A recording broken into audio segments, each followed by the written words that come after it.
Welcome to our celebration of Black History Month. In this episode, I'd like to lift up some people who have been a part of the Oklahoma Annual Conference in their contribution as African Americans over the years. These people were pioneers. They were African Americans who oftentimes were the sole voices in their communities and in the church, and certainly in the conference. They were fearless. They would go places that perhaps they weren't necessarily accepted, but they would speak, and they would speak loud with a loud voice as a witness to the kingdom. And they were bold. They would do things that would allow for African Americans who would follow them to find their place in the Oklahoma Conference and in the ministry of the church. And then they were risk takers. They would find themselves doing things that they were surprised that would risk either themselves bodily or what people thought of them, and they would go and move forward regardless of what the risk might be.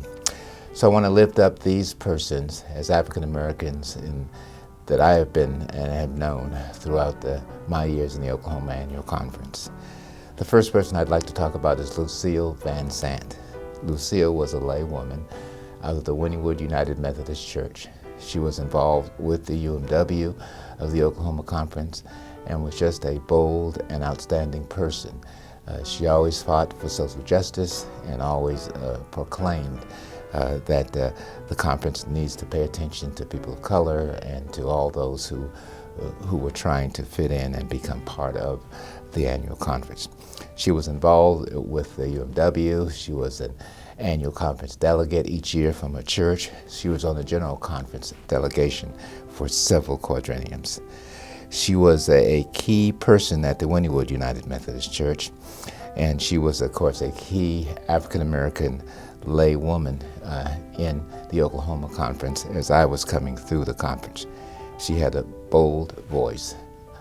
I had the privilege of being her superintendent, and she'd come to the district parsonage of the Ardmore district at the time, and she saw that parsonage needed some upgrading, and she insisted to the trustees that they upgrade that parsonage. So I have a personal affection for her as she helped us to move forward. Another person I want to lift up is the Reverend Don Scott. Don Scott was a mentor of mine as I was coming and becoming a United Methodist minister. He was serving the St. Luke's United Methodist Church in Tulsa at the time. My wife and my family and I, we attended that church, and as I was going to seminary, and he was the one who encouraged me to go into the pulpit and to finally preach and become a United Methodist minister. I had told him that I was going to wait to do all this when I was done with school and was, quote, completely educated. And he said, you don't wait for your calling, you just go ahead and move forward as God calls you to. And so he encouraged me, and without his encouragement and his mentoring, I don't think I'd be where I am today. That's the Reverend Don Scott. Then I want to lift up Frankie Johnson.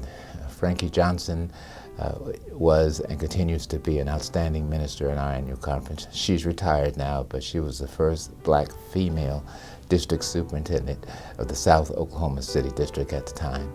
And she also was one of the first ones in the Oklahoma Conference to serve a significant cross-racial appointment in the conference.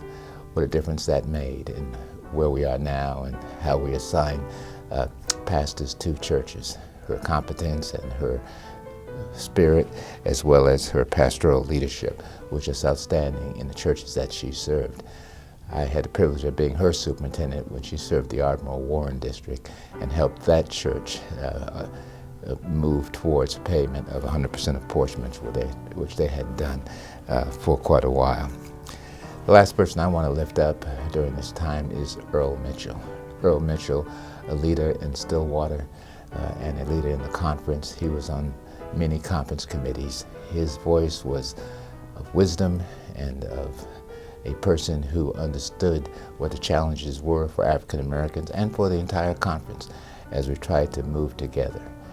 I think as we celebrate this Black History Month, remember these people as people who have made significant difference in the lives of Oklahomans, in the lives of missions, both in the state and around the world, and in the personal impact they had on me and others.